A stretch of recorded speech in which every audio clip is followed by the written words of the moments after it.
Welcome to another episode of the Work Hard, Play Hard podcast. My name is Rob Murgatroyd, and each week on this podcast, I talk to some of the most fascinating people on the planet in all areas of life, from mindset to fitness to spirituality and, of course, business. Look, I believe you deserve success in all the areas of your life, not only business. But before we get into today's show, you may want to join us on our next Work Hard, Play Hard experience.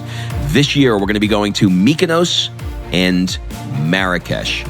In these experiences, I have hand-selected a group of high-performing business people who are seeking more balance, connection, and they want to celebrate their wins as a reward for the hard work that they put in. If you want someone to curate once-in-a-lifetime experiences and force you to play more, rush over to workhardplayhardexperience.com. Fill out an application so we can jump on a discovery call to see if this is a good fit for you. And remember, excuses are over. It's time to live. This is an orientation. I am oriented to a place where, at the very least, I cannot be happy with sexual monogamy that has a lot of constraint. Like, if I am in a relationship where I'm not allowed to do anything, that makes me very unhappy. Historically monogamous people want to know, do I have to ask permission? Does she have to ask permission? And the answer is no, because we've had so many conversations that Amanda pretty much intrinsically knows like what my boundaries are. Monogamy is something that people can do. Just because primates don't do it doesn't mean people shouldn't do it. And so I'm in favor of people's agency and their sexual expression. What's up, everybody? Welcome to another episode of the Work Hard, Play Hard show. Today on the show is John Romaniello. Got to tell you, man, I freaking loved this interview. So this is an interview. One of the things I love about podcasting is I get to have these conversations with people about things I'm interested in. So I'm interested in learning about the world of polyamory. So there's so many people that are talking about it, and I see it on TV. I don't really know what it is. I don't really understand it. I didn't know anything about it. So I went to the man who has been willing to be public about it. Now, what's interesting is I've known the name John Romaniello for years. He was in the fitness world. He's a fitness legend. And he's in the business coaching world. He's in the storytelling world. So it's like I know the name, but I didn't know that it was the same guy who was the polyamory guy, who was the psychedelic guy, who was the fitness. All of these John Romaniellos came together. They came together in this interview, and we took a deep dive in a lot of different areas. And this was one of those interviews that all of the questions that I had sort of went out the window, because as you will hear, John is extraordinarily open, articulate, and is really very compelling in what he believes in. Certainly in no way makes you believe what he believes, and is willing to, allow you to be you and him be him. But there was so much that I learned from this interview that I know you're going to love this interview. So please sit back and enjoy this wide-ranging conversation with John Romaniello.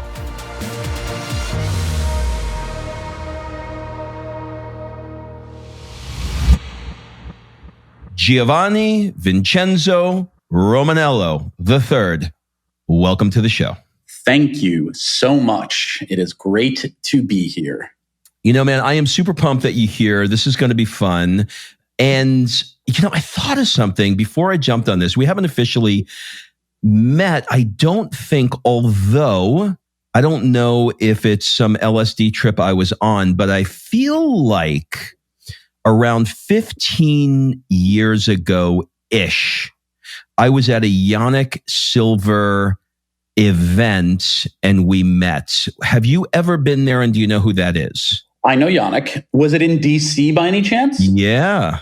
Yes, then I was there. I did not attend the event, but at the time, so this is 15 years ago, which probably wasn't quite that. Was it that long ago? Goodness. Let me see. That would have been 2005. No, it probably was closer to about 10 years ago.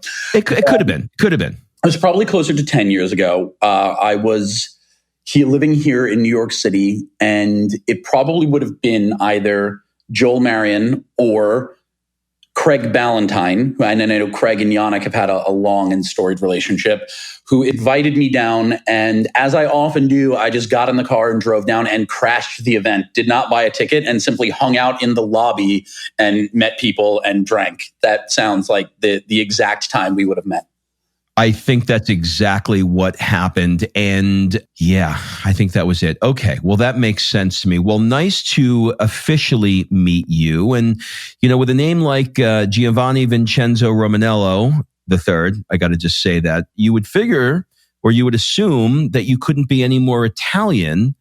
But your grandma was half black from Alabama. Your grandfather was Polish, but a little quarter of Italian.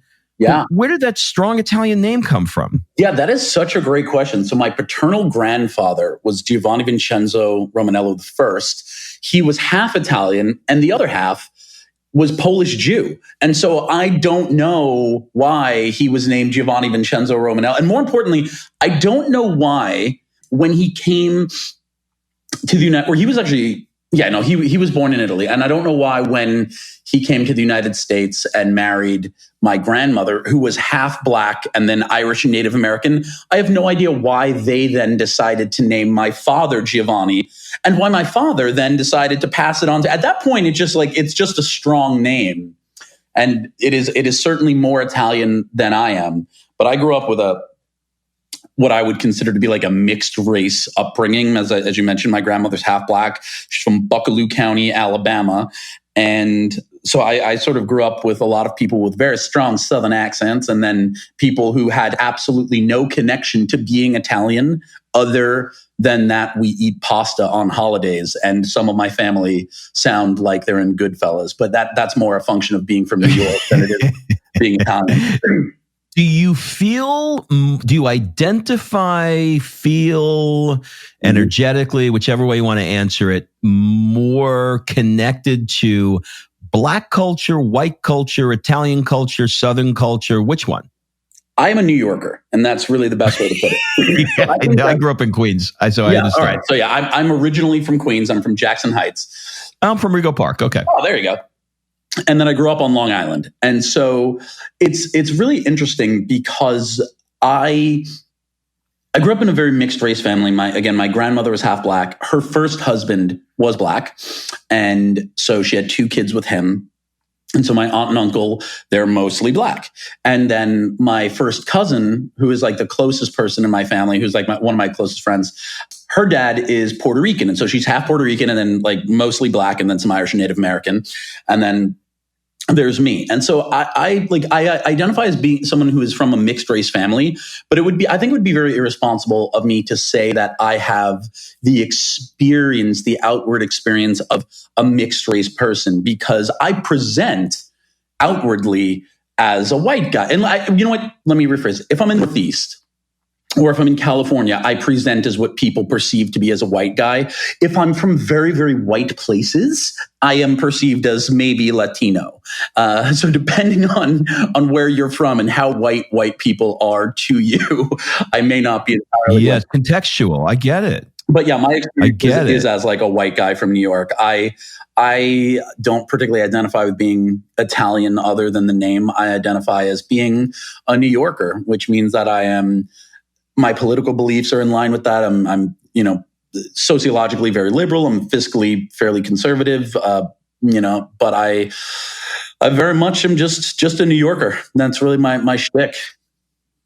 I love it. I love New York too. I went to the High School of Performing Arts, and I connected through Jackson Heights on the subway every morning, 74th Street. Can't go anywhere in New York without connecting there. No, yeah, you have to connect through Jackson Heights or Jamaica. All right. So I want to just for context first, before we get into the area that I want to talk about, I want to rewind the clock a little bit. When you were in college, you didn't love the way you looked, and you decided, hey, I want to go all in on fitness. I want to get shredded. I want to pack on a bunch of muscle. I want to become a fitness model, train clients, write about fitness. And then you kind of slowly decided that that world wasn't really for you any longer, I think. Are you still in that world, or how do you feel about that? I tried to live with a foot in both worlds for a while. I think you get out of the thing whatever you can get out of it for as long as you can get out of it. And for me, I was in the fitness world for the better part of 15 years. I went through the body transformation in maybe 2000 or 2001. I started my fitness business in 2003. And then I did that exclusively until 2015, when I started business coaching. And then I started doing more higher level consulting and investment. And then now I'm doing a lot of the storytelling and book consulting, et cetera. And so there was a point at which I tried to live with a foot in each world. I had gotten a lot out of fitness, and the business was really big, and I wasn't enjoying it. And this is a big lesson. So I'll try not to just sit here and sort of masturbate to my own legend, but rather give some lessons. There comes a point at which you have to make decisions. And for me, with the fitness stuff, it had become a golden anchor. I was doing other things, and so it was no longer making that much money comparatively. There was a point at which the fitness business was making 6 figures a month. And then back in maybe very early 2018, it had dwindled, and it's like 15 to 20 grand a month. And I wasn't really doing anything. I had people running it for me. And I was like, all right, I either need to stop this or I need to go all in again. It's really hard to walk away from an easy 200 grand a year, no matter how much money you're making. That's a thing, particularly when you grow up without money, that people tell you not to do. And certainly when I put it in context, the idea of having grown up with no money and not being able to, the idea of being able to walk away from that was anathema. And so I tried to go all in and build it up and get people to work on it. And it just caused this really big emotional breakdown. And so it really was a golden anchor where I just had to separate from the gold and just sort of shut it down completely. And as soon as I made that decision, which was maybe March of 2019, I was like, fuck it. I don't care how much money it makes. I'm just done. I'm never going to look at it again. Everything in my life sort of got better. I went through, it was the last thing holding me to my old life. And I went through this ego transformation through a number of modalities. And now it's, even though that was less than a year ago that I fully separated and closed it down, I hadn't been doing any of the fitness stuff for quite a while, but I had people working for me. But now if somebody approaches me and tries to talk to me about fitness, I'm like, dude, this is like trying to buy lemonade from the stand I had when I was 8 years old. This is just, we can't even have this conversation. And so it was not that I did anything other than grew and evolved. I kept changing and growing, and it stopped being satisfying in the way that I would have needed it to. And by 2013, when I wrote my bestseller, I pretty much said everything I needed to say. And then 2014 to 2015 was making sure that it was said. And then 2015, when I got into the business coaching, I was still in fitness because that was the particular pond in which I was a very big fish, and therefore an area from which I could pull clients in terms of the business coaching. And now the thing that I have long desired is happening, where there are people who come to me for writing or storytelling coaching who have no idea that I ever did fitness. And I think that for me is very satisfying. Even people who may be in fitness now, it's strange that they haven't heard of me, but they haven't. And so I'm very much out of that business. I still work with fitness professionals and still do advising for fitness companies, but I myself am very happy to never have to compute anyone's macros ever again. I understand. I really, really understand that. It's interesting because as you're telling this story, remember there were two there were two things that came up. One thing was I was listening to a podcast, I can't remember the name, with Aubrey Marcus's ex-girlfriend relationship he was in that you were on with Amanda. And I was like, oh, that's really interesting. And I had interviewed Amanda about a year ago. And so I thought, oh, wow, that's really interesting. But there was something about your name that stuck out where I was like, I feel like I know this guy, but I don't know where I know him. And then I was in California, and I was at our mutual friend Chris Harder's house, and we were talking about it. He's like, you got to meet John. And I was like, wait a minute. I know a fitness guy named John. And I know the John that was on this podcast. Which John are you talking about? And then I realized it's all the same John. It's all the one guy. How can you do it's one guy. There's no way. It's one guy. So, in doing this interview, I have to do interviews around things that I'm curious about and interested in. And the thing I'm most interested in with you is not necessarily the business coaching. It's not necessarily the fitness stuff, although you have tremendous value in those areas for sure. But the thing that I'm fascinated by, and I think most people will be fascinated by, is the world of polyamory. And that is that you are so open and so willing to discuss it publicly that if you're down, I want to go down the polyamory hole with you, pun intended, and talk with you and talk with you. Just have a real honest conversation about it, because I find the whole thing just absolutely fascinating. So, are you down for that? Yeah, let's do it. Yeah, I'm happy to talk about it. All right. So you've shared publicly that you are quote unquote polyamorous. I'm going to put some air quotes around it. For the uninitiated, what exactly does that mean? Okay. Polyamory is a French word meaning many loves. And in the context that it is used, it really it exists as a counterpoint to monogamy. So it simply means that, and there are levels of this. So the umbrella term can be what we call ethical non-monogamy, which can include everything from an open relationship to polyamory. Polyamory has the distinction of being a relationship style in which both partners are open to, available for, and, quote, allowed to develop deep relationships with other people. So you could have multiple partners, multiple girlfriends, whereas something like ethical non-monogamy, there might be more casual dating, and something that is what typically called an open relationship.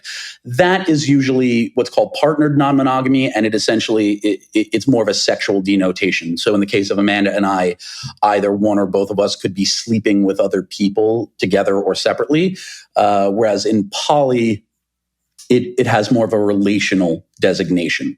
And I tend to look at polyamory and monogamy as orientations existing on a spectrum, like heterosexuality and homosexuality.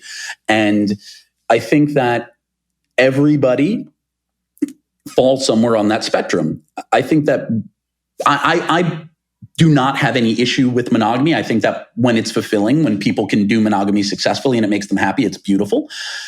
I just think that if we look at it as an orientation, and we look at the bell curve for standard distribution, that would mean that if monogamy is at one end of that spectrum and polyamory is at the other end, with monogamy being you are purely emotionally and sexually oriented toward monogamy, that's the only thing that's going to make you happy.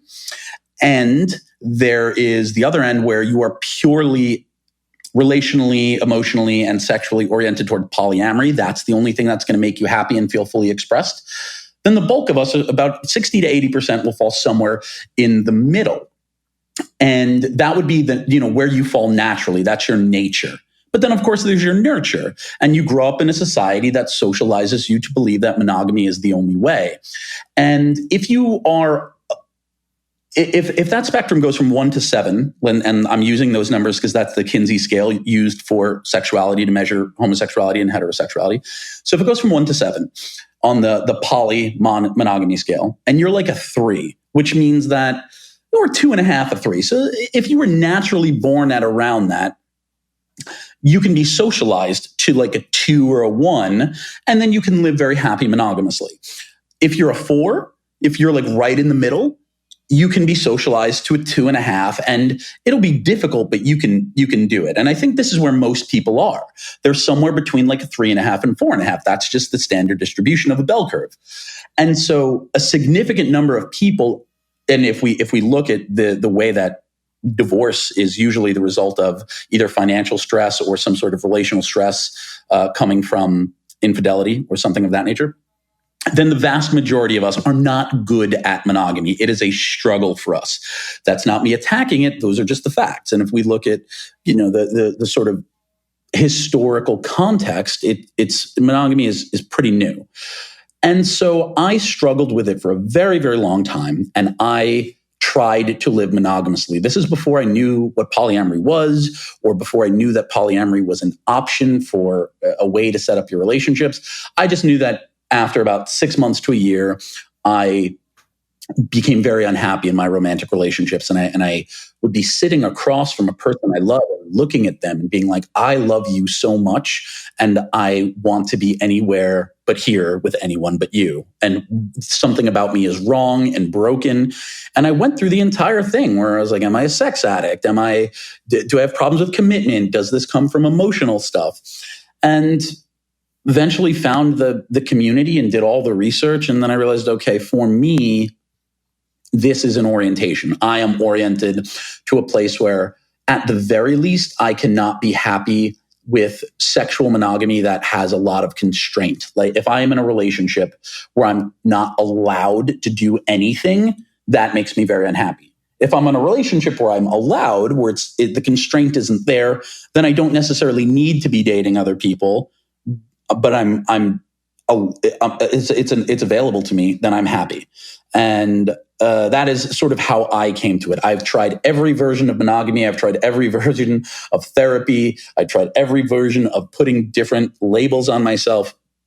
I am not interested in or available for the debate that might happen as a result of this conversation, where people just try to tell me all the ways that I'm wrong, because I'm not going to be any less polyamorous than I'm going to be straight at the end of this conversation or anything that anyone can tell me. That's just the thing. It's an orientation, and more sexual researchers are accepting that, and that is becoming a more prevalent, and I think it will be the prevailing theory within the next 10 years. And it is what it is. So, again, I'm all for monogamy. If it makes you happy, do it. If it doesn't, there are other ways to do it. And I'm not out here doing polyamory coaching. I just live in my life openly.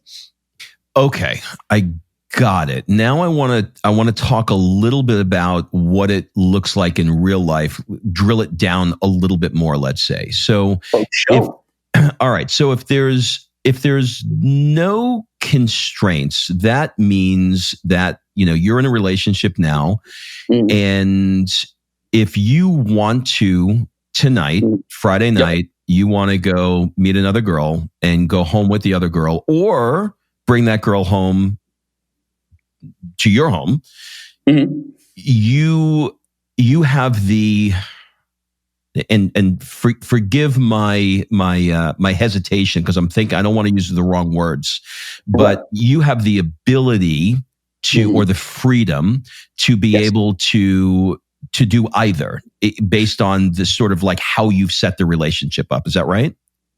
In many relational setups, there is absolute freedom like that. That's what's called more like relationship anarchy. In the relationship container that I have with Amanda, we have boundaries, and we have I wouldn't call them rules, but it's expectations. So I personally wouldn't engage with anyone without telling them that I am in a primary relationship. So for example, on all the dating apps that I'm on, it's very clear in my profile, I'm in an existing polyamorous relationship. And that is out of respect, not only to myself and to Amanda, but for the other person. I don't want to go on a date with anyone who thinks they might become my girlfriend or partner. I'm right now, that's not what I'm looking for. I am open to casual sexual encounters. I'm open to casual relational encounters. I can casually date someone, but I'm not looking for like a full secondary relationship. And so that conversation would be had with the other person. With regard to myself and Amanda, it has really depended on where we are in the relationship. So if it were tonight, for example, Amanda's here visiting in New York. So if we were together to go out and meet someone on an app and bring them home, then sure. I would not go out by myself and bring someone home to Amanda and say, surprise, we're going to have sex with this person now. That's not cool. That's the straight male fantasy of what polyamory is like. That's the porno version. In real life, you don't surprise anyone with anything because that's not a good way to live. That's fucked up. So the boundaries in the setup in my relationship are that everybody determines their level of involvement and everyone has their level of disclosure. For us, if I match with someone on an app, I don't, if I told Amanda every single time I match with a person on an app, like we just wouldn't talk about anything else because I'm pretty active. Because for me in New York, dating is very social for me. Amanda has a ton of girlfriends in California. And by girlfriends, I just mean women with whom she hangs out, not anything romantic or sexual. She has just a ton of friends in California. And so and she's got a team. She's very socially fulfilled. Most of the friends with whom I grew up on Long Island, they no longer live in New York City. They're all in Westchester. They're married and have kids. I go on a lot of dates in New York because I have a lot of free time. And so dating is very social for me. So the way that I run it is I don't Amanda and I don't have a discussion unless there's something to discuss. So if I'm going to go on a date and I'm in New York and Amanda's in California, I send her a text and let her know. And then she might have some follow-up questions like, does she seem cool? Is she interested? Tell me about her. And usually I would say over the course of the time we've been together, Amanda doesn't really ask a bunch of questions until it's like date 3, because at that point it seems like, maybe you're going to continue hanging out with this person. Whereas if I were to just see them one time, I would make the decision about whether or not I were going to sleep with them kind of in the field, in the moment. We have our boundaries set up in terms of what would be acceptable and what wouldn't in terms of like certain sex acts. Like, I know some people have rules about like, don't take people back to your house. That's not one of our rules. Like I have a dog, that wouldn't be tenable. So yeah, it's available. I really haven't been overly active in that regard without having discussions with her because I like to have her involved. It makes me feel very connected to her. But one of our rules early on was like, I trust you to make the decisions for yourself, so make them. And I don't believe in like me or her having veto power. And so one of the ways that plays out in the practical sense, I remember very early in our relationship when she was hanging out with someone, I was just having a particularly bad day and she was on a date with a guy. And so she texted me to let me know she was going home with him. And I had this experience where it's like, this kind of sucks for me, not because she was going to go sleep with him, but because I was having a bad day and I wanted to just like get on the phone and talk to her about what my day was had been like. And then she was not available for that. And so the thing for me became, I don't want to tell her not to do this because I don't want to set the reference point of something happened in my life and now she has to make alterations. And so the way I tend to run it is like, if you're thinking about doing it, do it. I trust our connection. I trust our communication. If something weird comes up, like she sleeps with someone and then I'm bothered by it, I'd rather have the hard conversation after the fact than before. Because if you sleep with somebody, like she can't unfuck him. So now we're sort of in a position where we have to do the work, as opposed to if I were to text her and I'm bringing someone home and she's like, I'm kind of feeling weird, I'd rather you didn't. Now I'm in a weird position where I have to tell this other person, hey, I know we just spent the night talking about this beautiful open relationship I have, but tonight's not going to be a good night. My partner's feeling weird. It puts Amanda in a weird position of saying no. It puts me in a weird position of having to like sort of take something back from that I may have said to this person. So we tend to just like give each other the option to make the decision that feels right for us in that moment. And then we discuss it the next day. And so the way that plays out practically is if Amanda is on a date, I tend to just say, I'll speak to you tomorrow. And then we catch up then. But you don't ask about the date or whether or not there was sex, or is there an agreement within the container that if she's going to have sex, she's going to let you know? Yeah, well, yeah, but after the fact. So if she's seeing the same person pretty consistently, I assume they had sex. I mean, like if you had sex with a person on date 3, you're probably going to fuck them on date 4. Yeah. That's just how sex works. But if there's, I would. No, but in terms of like, I think this comes down to what historically monogamous people want to know is, do I have to ask permission? Does she have to ask permission? And the answer is no.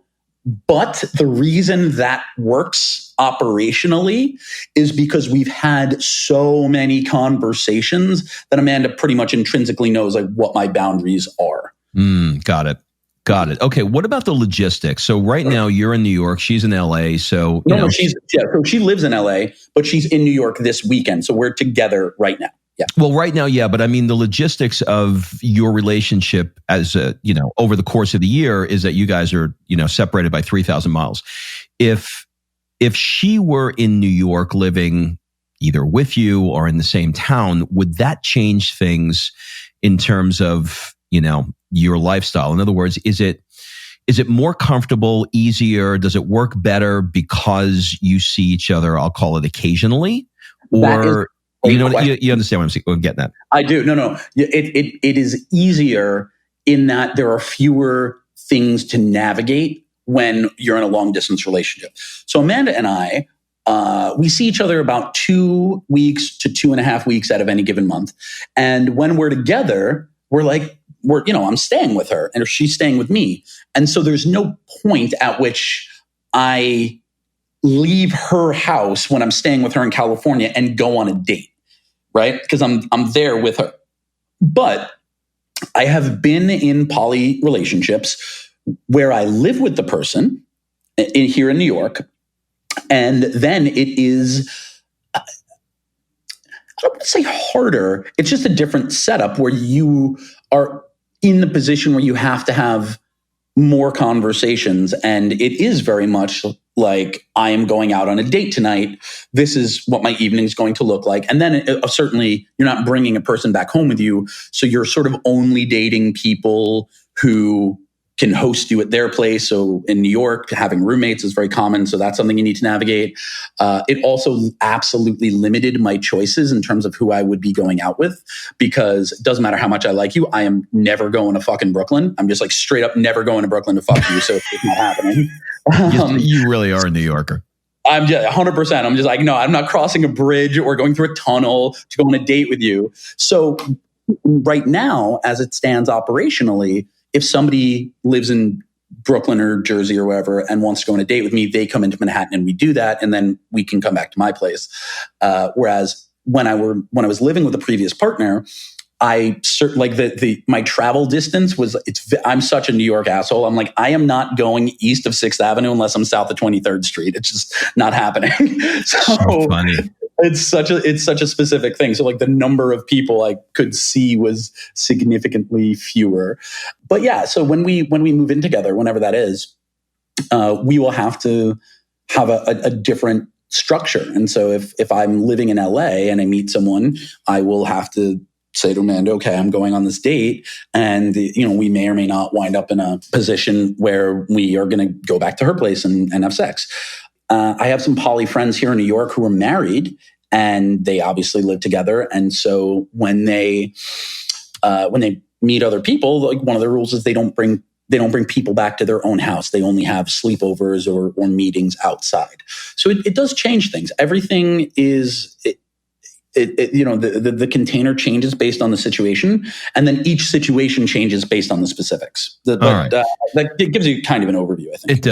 It does. Okay, so I understand the major differences at how it's different from, let's call it swinging. I think, do they still call it swinging? They still call it swinging, right? Yeah, swinging is basically, just so everyone knows, swinging is usually when a group of couples who are otherwise monogamous get together, and it's like you're either at a sex club or a sex party, and it's almost like swapping partners. So that that's like, it takes place in a very specific container, and so there's a lot more independent exploration in polyamory and non-monogamy than swinging. Okay, does that sort of world of swinging apply to your relationship and polyamory too? In other words, could you find yourself in that type of setting as well? And would that be considered inside of that container? I could, certainly. Within the context of my, less so with Amanda, but within the context of my history as a person in poly and open relationships, I'm gonna give them a shout out. So there is an organization I belong to called the New Society for Wellness, or NSFW. It's on Instagram. It's at We Are the NSFW, and so they're basically like a sex education and sex organization here in New York. They put on great events for everything from educating people about kink lifestyle. So they do like Dom Sub 101 classes. They do different places where, you can, if you're into historically vanilla sex, you can go and learn about these things and then go home and do them with your partner. They also have things that, they're very, there's stuff where they just like try to decriminalize sex work, etc. They also throw more traditional sex parties. And so historically, for the past like 3 or 4 years, I have a history of going to these parties with partners or friends of mine. Amanda and I have been to a few together. But even within that context, I would say historically, most of the time when I go to a sex party, I don't wind up meeting someone and having sex with them there. I usually wind up having sex with the people that I brought to the party. It's just we're doing it in this atmosphere of like, oh, look, there's people having sex over there or whatever. But yes, there is the option in my relationship with Amanda where we could go to a party and one or both of us might meet a person, either meet them there for the first time or run into someone we know and then have a sexual exploration or experience or interaction with that person there, or we could take someone home together. Everything's an option. I would say most of the time, Amanda and I, we tend to, so we use the word play in the poly community, in the kink and poly community. It's anything that really is purely sexual is play. So a sex party is usually called a play party.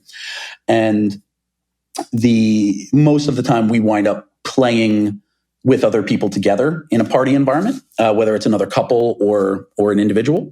And then there are many times where I have been to parties and by myself or with friends and not played at all, simply because I go for the social atmosphere and to just hang out and see my friends.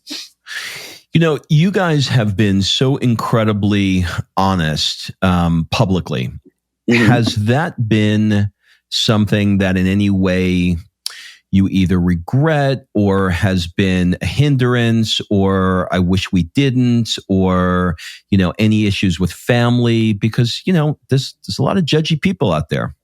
No, I acknowledge how lucky I am because there are so many people in the world who they come out and they're as whatever they are, as gay, as poly, whatever. And they experience such real trauma from the people in their life not accepting them. There was a long time where I felt I might not be accepted. And when I remember when I first told my friends, my 3 best friends with whom I've grown up, I was like, yeah, I'm polyamorous. I can't be with just one person. And they just laughed at me and they're like, oh, there's a name for it. That's good. Cool. And they were just like, yeah, we just thought you sucked at being with one person, but it's cool that there's a name. There's other people like you. This is dope.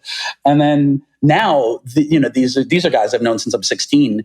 Now they follow up. They're like, dude, when are you going to write a poly book? You got to there's a vacuum there. You got to go in and write this book. So I'm very supported there. When I told my mother, and I'll never forget this, it was the most Linda Romaniello response she could have. When I first told her I was polyamorous, I was dating 2 women at the time. I was in a triad, which meant that all 3 of us were dating one another.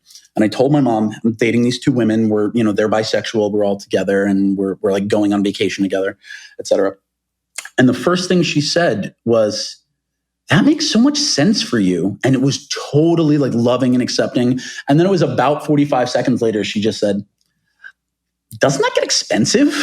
That's so awesome. And I was like, yeah. She's going to be like, that's pricey, no? She's like, yeah, so you buy 3 dinners every time you go on a date? Yes, mom, that is how it works. That is really freaking funny. I love that. This is such an interesting world. I'm reading the book Sapiens. Great book, yeah. It's such an interesting book. And, one of the things that he was talking about in the book is that, we're the only primates that are monogamous. And that's something to think about, isn't it?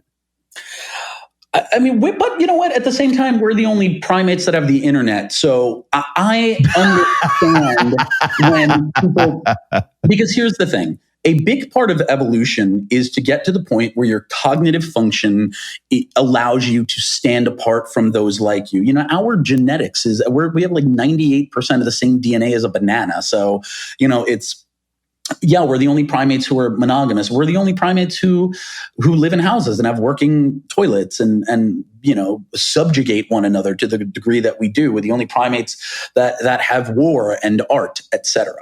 And so the argument that other primates don't do something or do something doesn't really move me that much, because we have a higher cognitive ability than anyone else. It is interesting to note that it is not within our, what I would say, standard biological or sociological programming, but neither is sitting on trains to get to work. I look at my dog and I walk her several times a day, and she's so well trained. She's a beautiful, beautiful animal. She's a half English bulldog, half Boston Terrier. And I live in a building in New York City. And so the path that we take to get out of the building, we leave my apartment, make a left in the hallway, right in the hallway, then we get into an elevator. And the elevator goes down 8 floors and opens, and then we go around and we're in the lobby. And I have to wonder, what is happening in her brain? She knows that we go into this box, and then the door to the box opens again, and we're just in a completely different place. Like, does she conceptually understand the concept of an elevator? Of course not. She's a fucking dog. But if she had to, she could still find her way home in the elevator. She knows what's going to happen. And so the fact that we do things every day that aren't part of our biological or evolutionary or sociological programming that, from 10,000 years ago isn't an overly compelling argument when the majority of our society is that exact kind of thing. So monogamy is something that people can do. Just because primates don't do it doesn't mean people shouldn't do it. And so I'm very much in favor of people's agency and their sexual expression. And I very much believe that there are people for whom monogamy is not only the right fit, but the only fit that will truly make them happy. And I want those people to have it and be fulfilled and happy and get all the stuff from monogamy that it can be this beautiful spiritual practice. I just also hope that they have the same level of understanding for me. Hear, hear. Well said. I love that. All right. I want to switch gears up a little bit. That was super helpful. I really feel like I have a much better understanding of that world. I want to move into the art of fulfillment. I want to talk about I'm going to ask you some questions that are probably going to be out of left field. Just roll with it. What is an unusual or an absurd thing that you love? Fancy candles. I don't know if it's absurd, but I do know it seems a little sort of out of character. But I think it's not something I need. It's a complete luxury. And this is just, it put me in mind of that. Something that I truly love. This is something all people who were previously poor at some point in their lives love. My favorite game in the world is Guess How Much I Paid for This. But there's nothing I love more than getting a great fucking deal on an expensive item and knowing that, even though cognitively I know that the product, to produce the item costs $20 and they're marking it up to $2,000, but to know that the retail was $2,000 and I got it for like $280, I'm like, yes, guess how much I paid for it. That comes from you. That comes from your mother, clearly. Absolutely. Yeah. My mom is big on value. Absolutely. She loves luxury and value. Okay. Are there any positions or opinions in the last few years, or it could be way back, it doesn't have to be in the last few years, that you've changed your mind substantially about, or you've completely shifted your position on? Fuck, man. Yeah, absolutely. All right. So one is certainly drugs. I was anti-drug for most of my life. And then I tried MDMA for the first time. And I thought, if I was so wrong about this, what else could I have been wrong about? And another big thing for me is what I would say consciousness or spirituality. Now, I definitely do not use the term spirituality. That is the term that everyone else tends to use. I just look at it like greater access to more pieces of my mind and more conscious recognition of when my ego is at work versus when my subconscious is at work. It just took me a lot to get there. The other thing, a belief about which I have radically changed my mind is my own worthiness. I, for many years, believed I was inherently broken and rotten and didn't deserve to live. And once I worked through a lot of the childhood trauma, I changed my mind about that. I feel like I'm not an inherently terrible person. I have done some things of which I'm still not proud, and I don't think ever will be, but I've learned lessons from them. And I really and truly feel that if you dig deep enough, you'll find a reason that anyone does anything. There are very, very few things happen in a vacuum. And that is huge. I just think like exploring the stuff that happened underneath the surface, that's huge. Love that. What is a goal that you had in your mind? When I achieve this thing, my life is going to be amazing. Like, just if I could just get this thing, and then you got it. And you went, fuck, that didn't do it. If I could just make 6 figures, if I could just make 7 figures, if I could write a best-selling book, if I could get a 7-figure book deal, if I could, if I could have abs. And this is always the thing. And so I teach a lot about the hero's journey, and stage 9 of the hero's journey in the condensed 12-step model is what's called seizing the sword or the reward. And this is the tangible thing that the hero gets toward the end of the quest. And when I teach it, it's, I love alliteration. So gold, guns, girls, glory. It's some sort of physical thing. And it's the thing that you think you want, but it's not the thing you need. And one of the big things is that you have to get it. You have to get it because there was nothing in the world. If I'm working with somebody back in my fitness days and they want abs, there's nothing I can say to talk them out of the idea that abs are going to make them happy. The only thing that I can do is help them get the abs. And then when they realize that didn't make them happy, figure out the next thing. And one of the things I always talk about is the idea of what your job really is. And so many people think that their job is to be a coach or whatever. Your job is not coaching people. Your job is not the I help statement in your Instagram bio. So on a deep level, all of our jobs, everyone has the same job.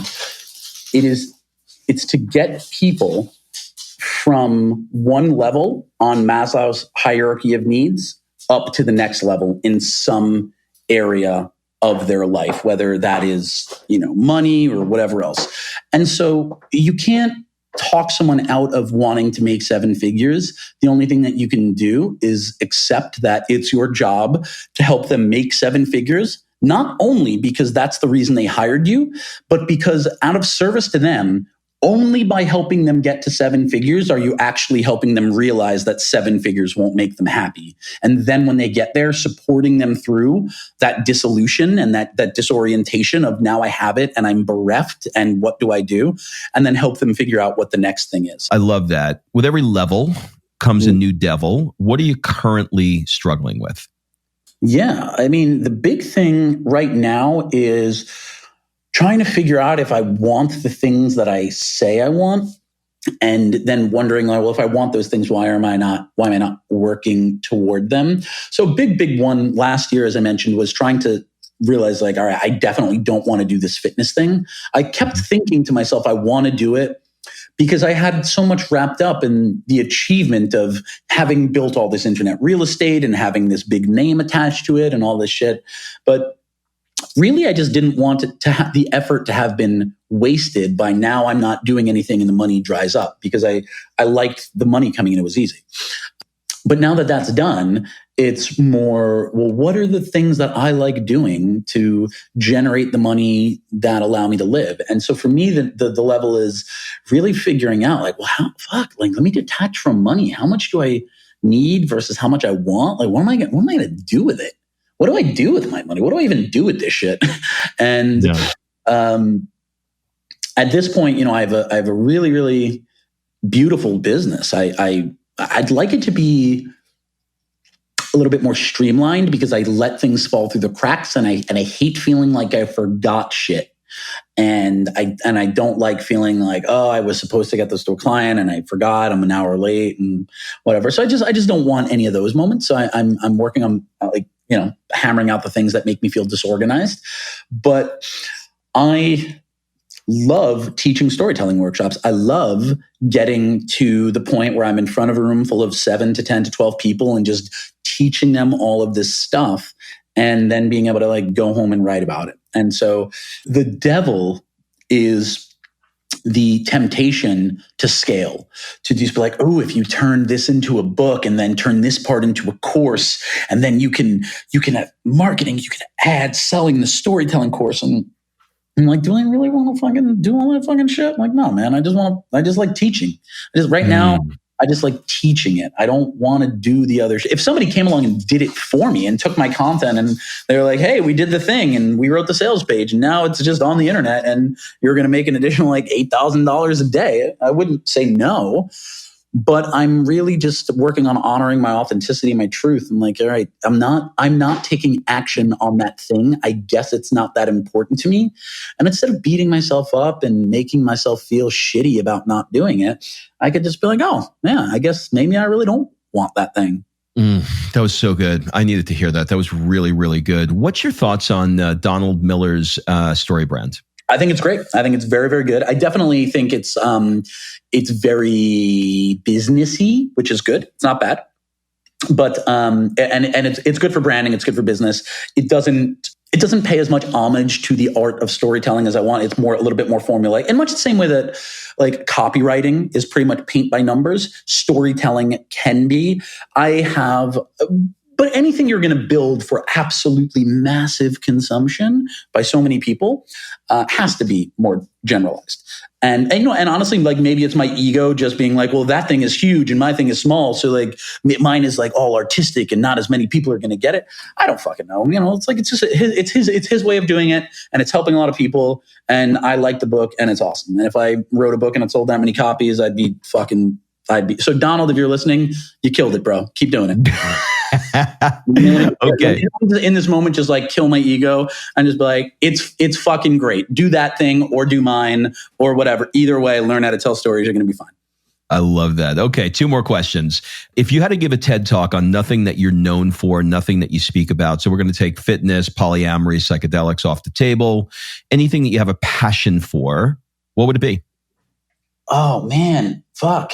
I think, but I don't know if I'm not known for this. I think that you can absolutely go through like 90% of life not saying anything original and just quoting movies, and you'll probably be okay. If you have enough movie quotes in your back pocket, you can really say the right thing at almost always the right time. So maybe it would be a TED Talk constructed entirely of movie quotes where I don't say anything that's my own.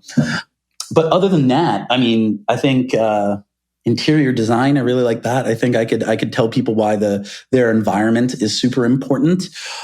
Now, I feel like I'm known for, I don't know, I've everything that I really love, I've put into my brand. It's findable on social media. Everything from my love of gargoyles as the greatest Disney or the greatest cartoon that's ever been released to, like Brand New being the best band of all time. It's all there. It would be really hard. I love it. No, that's a great answer. It shows me that you're really living the life that you want to be living. Okay, last question. What one question, we'll change it up. What one question would you like to ask me? Oh, do you like doing the podcast? And I don't mean like, do you like doing it? Because you're clearly enjoying yourself, but I'm always wondering, like with podcasters, this is like homework. You've got to do this every fucking week. Do you ever just get sick of being like, oh, I got to fucking talk to this asshole now? Like, what is it? You never just feel like it's an obligation? No, the only time I feel like it's an obligation is when I'm put in the awkward position of somebody that I did a podcast interview that I really respect and like and asked me to do a favor to interview somebody, and I'm not interested and I don't know how to tell them that I don't want to do it because they've been so kind to me. So I do it sort of obligatory. And the reason why that's difficult is because I'm just not interested.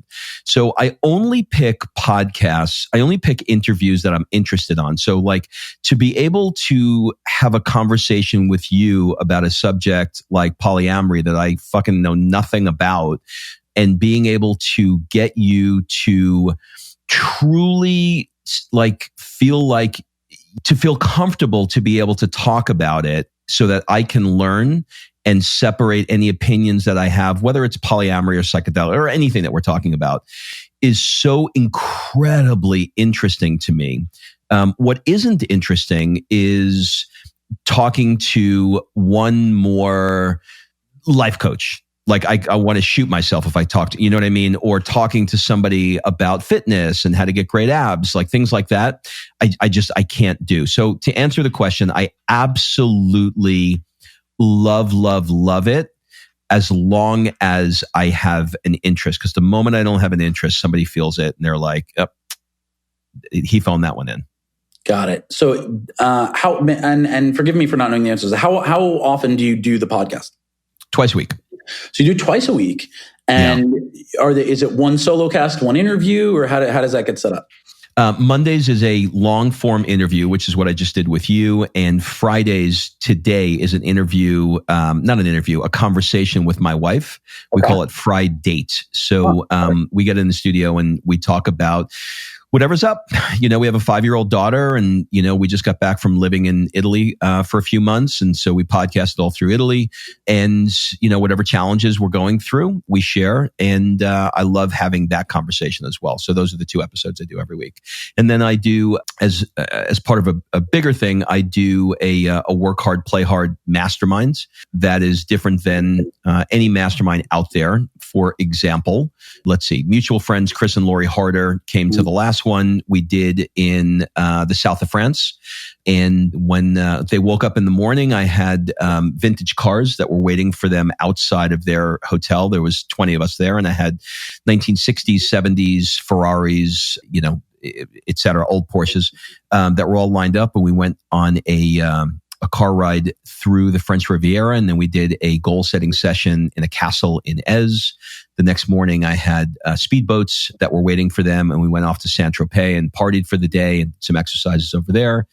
We just did a couple of month and a half ago, we went truffle hunting in Italy, and then we went back and learned pasta making from some Italian grandmas. And so the experiences are for people that, you know, they love what they do, but it's all they do. They just keep working. They just never take the time to enjoy their life. So I just do these amazing events. And the 2 we have this year are going to be Mykonos in June. And then at the end of the year, it's going to be Marrakesh in Morocco. So that's fantastic. If there's anyone who didn't already know about that shit who's listening to this pod, that was like a beautiful non-pitch. I'm so interested. That is fantastic. Thanks for sharing that.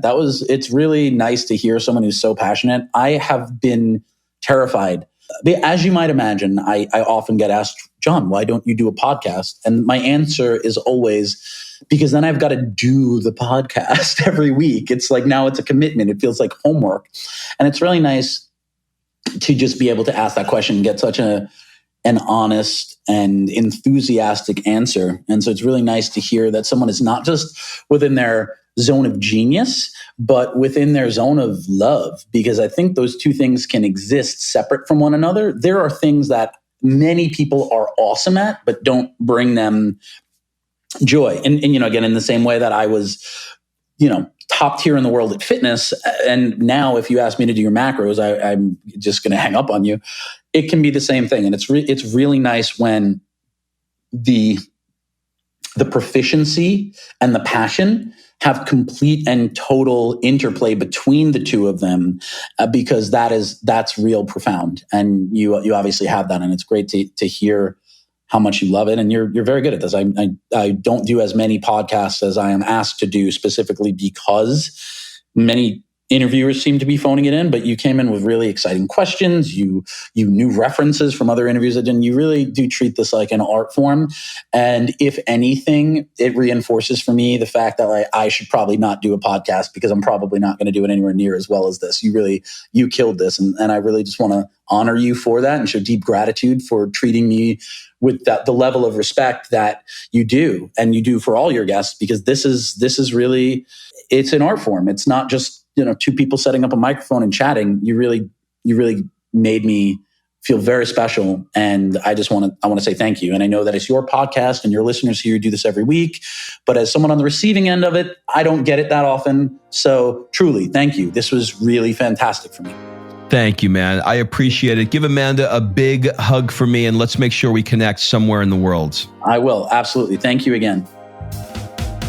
All right. Thanks for listening. If you love this episode and you know someone that needs some help in either stepping up their work hard game or their play hard game, it would mean the world to me if you shared this podcast with them to help me get this movement out there. So if you like what you heard, head on over to iTunes, take 30 seconds and leave me a 5-star review, and I will be forever grateful. So until the next episode, excuses are over. It's time to live.